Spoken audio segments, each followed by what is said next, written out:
vous êtes le penseur de la crise, d'abord. Est-ce que j'ai bon si je dis ça? La crise des institutions. La crise des institutions, en un sens très, très simple. Je me suis rendu compte très, très rapidement qu'il fallait penser les institutions à partir de leurs difficultés et de leurs problèmes. Définir, je dirais, le fonctionnement théorique ne sert pas à grand-chose. Ce qui est intéressant, c'est de voir l'écart qu'il y a souvent entre la réalité du fonctionnement des institutions et puis leur dimension formelle, hein, entre ce qui relève des statuts et ce qui relève de la pratique. Et ça m'a intéressé notamment avant d'être dans le champ des organisations, dans un champ très précis qui était celui de la démocratie. Car pour employer un langage de l'époque, j'ai été frappé par le fait que la démocratie était marquée par des phénomènes d'entropie. Vous savez, la fin des années 60, début des années 70, il y a eu tout un ensemble de réflexions qui étaient au carrefour des sciences sociales et puis des sciences positives.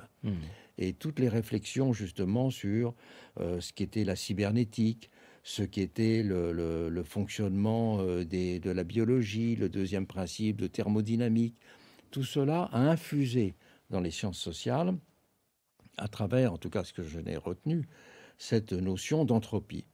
Et donc, je me suis intéressé à comprendre l'entropie démocratique. Et pour comprendre l'entropie démocratique, eh bien, il fallait regarder de très près son fonctionnement et pas simplement parler de son idéal. Quand je me suis intéressé à l'autogestion, définir l'autogestion en théorie, c'est très simple.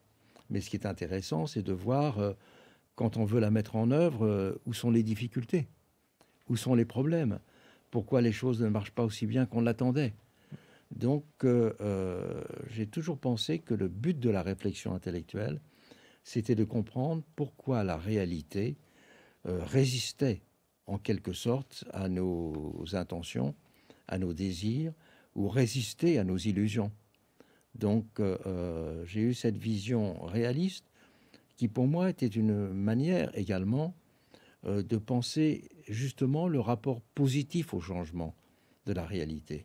Le changement de la réalité, il peut se faire lorsqu'on a conscience des difficultés de cette conduite du changement. Et trop souvent, ce sont deux métiers différents. Il y a ceux qui sont les champions de l'idéal et d'autres qui sont les champions de la réalité, ceux qui regardent dans les étoiles et ceux qui pataugent dans la glaise du quotidien. Eh bien, moi, ce qui m'intéresse, c'est de comprendre les rapports entre les deux. Bien sûr, la relation entre les étoiles et la glaise. C'est très joliment dit.